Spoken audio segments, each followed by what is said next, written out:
I think influencers are scamming you. Not by actually stealing your money directly, but by selling you a fantasy they know you cannot realistically achieve. And the frustrating part is that some of them are not technically lying. They're just showing you the smallest, most convenient piece of the truth and leaving out everything that would make the story less impressive. They'll show you the revenue, but not their expenses. They show you the lifestyle, but not the debt. They show you the success, but not the years of failure that came before it.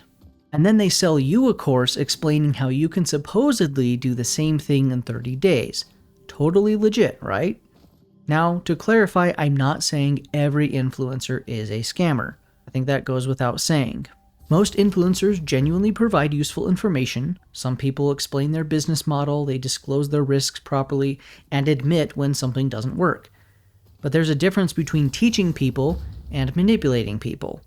A teacher would want you to understand the process, while a manipulator wants you to admire the result without question.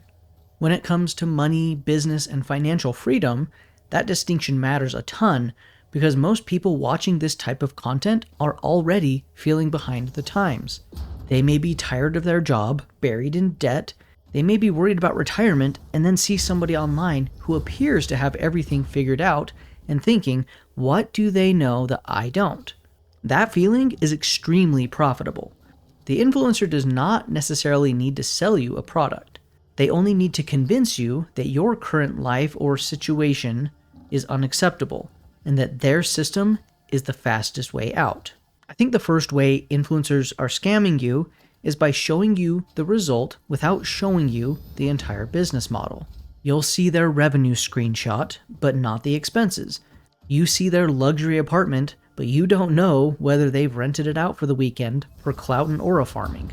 You see the sports car they have out front, but you don't know whether that is leased, borrowed, or if it's Uncle Jim's. You see their dramatic income number, but you don't know the profit. And revenue does not equal profit. You know what really creates a profit? Hitting the subscribe button and liking the video. It is free, and I've heard that doing so will bring good fortune, or something like that. I think that's what my fortune cookie said. Somebody can make $100,000 in revenue and keep very little of it. Another person can make $50,000 and keep most of it. So which person is actually doing better in that situation? Well, we don't know because the screenshot they share is designed to impress you and not educate you. Now, could the number be real? For sure. If I show you my best month and imply that it's normal, I not only lied, but I've created an inaccurate expectation.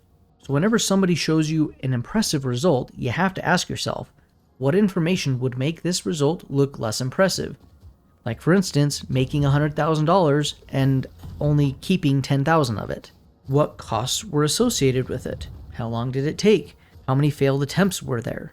And how dependent was the result on their existing audience, connections, or capital?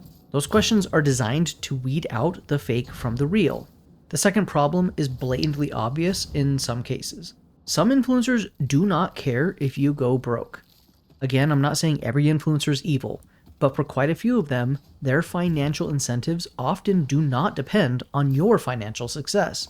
They will get paid when you buy their course, you use their affiliate link, you join their community, you sign up for their webinar, you purchase coaching, and click on their content in general. Whether you make any money afterward may not change their outcome at all. That's the part you need to understand. Their business is usually designed around your purchase, not your result.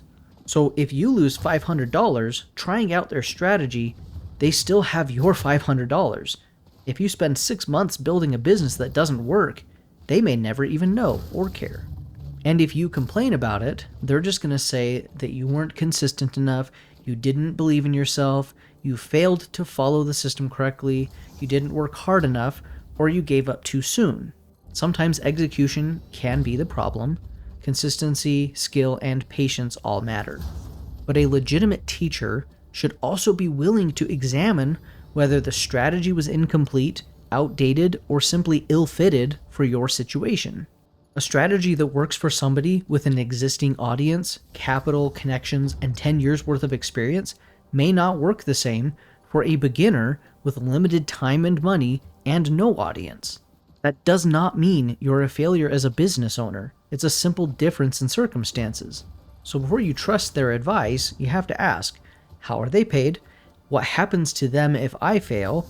Do they profit from my success or only from my purchase?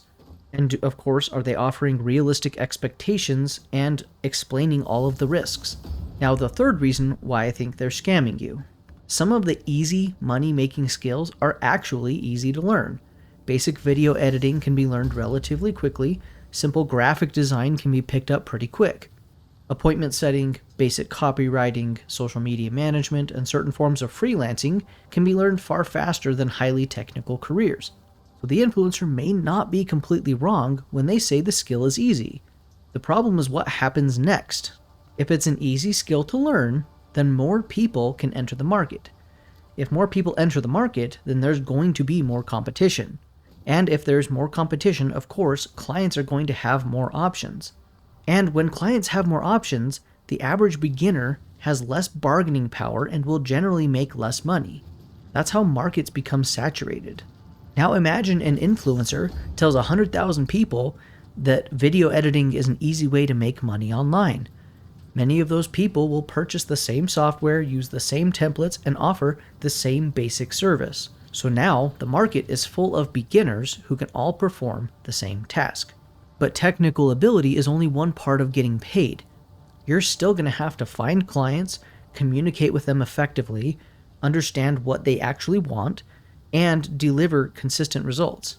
You have to be able to stand out from competitors, build trust, provide a measurable value, and continue to improve your skills. The skill might be easy, but the business around the skill is not always easy. Now, could you still make money with a saturated skill? Abso-freaking-lutely. Saturation doesn't mean the opportunity disappears. It means the minimum requirement is no longer enough, and you have to raise the bar.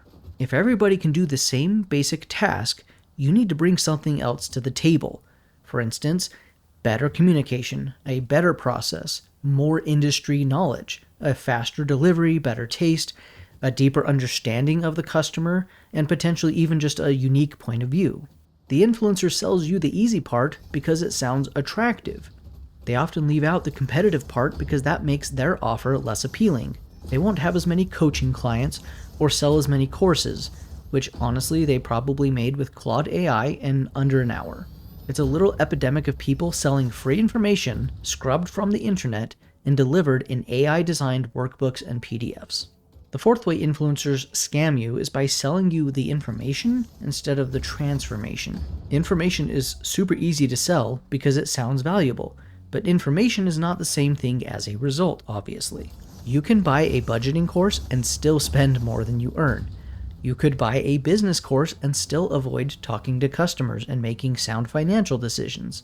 You can buy an investing course and still panic every time the market declines. The course may contain accurate information, but the accuracy alone does not guarantee it's going to change your life. So before you buy anything, ask yourself a couple questions.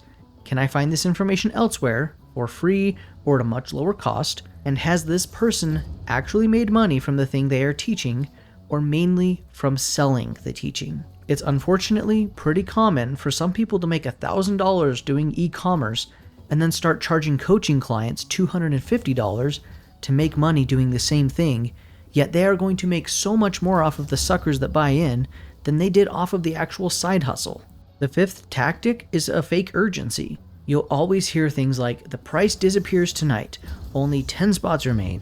If you don't start now, you're going to fall behind forever. This is your final and last chance, or the doors are closing permanently. Sometimes that urgency is legitimate because businesses have launches, deadlines, and limited availability. But if every week is the final opportunity, then nothing is really that urgent. It's just a typical sales tactic. A sound financial decision can wait till the morning. If you're being pressured to spend money immediately because you are afraid of missing out, close the page. Come back tomorrow. If the opportunity is still good after you have thought about it carefully, then you can make a better decision. And if the entire opportunity disappears because you took 12 hours to think, maybe the opportunity was not very strong to begin with. If you've ever purchased a course, followed a financial influencer, or tried to build a business online, let me know in the comments what resonated with you. Tell me what you agree with and what you disagree with, because I don't think the answer here is to just distrust everybody. I think the answer is to become harder to manipulate. You can learn from people without worshiping them, you can buy education without believing every single promise, and you can admire somebody's success without assuming their strategy is going to work for you. Yes, it's possible to have cookie-cutter success by following the same strategy someone else did, but you can't always plan for that. The goal is not to become cynical about all of these influencers. The goal is to become more thoughtful. So how do you know whether an influencer is worth listening to? I would look for 5 things. Number 1, transparency. Do they explain how they actually make the money? 2, are they specific in what they say? Are they giving you a real process or just a lifestyle montage full of motivation and hype? 3, are they disclosing their risks, and do they explain what can go wrong? And 4, context. Do they tell you who their strategy is actually designed for? And number 5, accountability. Do they acknowledge failed experiments, changing conditions, and any mistakes they've made? The people I trust most are not the ones who pretend to have perfect answers. They're the ones who can explain what they believe, why they believe it, and where their confidence ends. You should not be buying somebody else's identity. You should be buying a framework that helps you think more clearly. And you should never confuse someone's ability to market success with their ability to create success. Long story short, I don't think all influencers are scammers. I dislike the term influencer because of everything I've previously mentioned. Influencers are not automatically scamming you because they make money online. I think the distinction between a content creator and an influencer is their purpose. Are they out for money, fame, or views? Or are they passionate about their hobby, side hustle, or life experiences? To me, that's the difference between the two. One wants fame while the other wants freedom. Influencers are actually scamming you when they intentionally hide the risks, they exaggerate the results, they manufacture urgency, and then go and sell you a dream they know most people won't be able to achieve.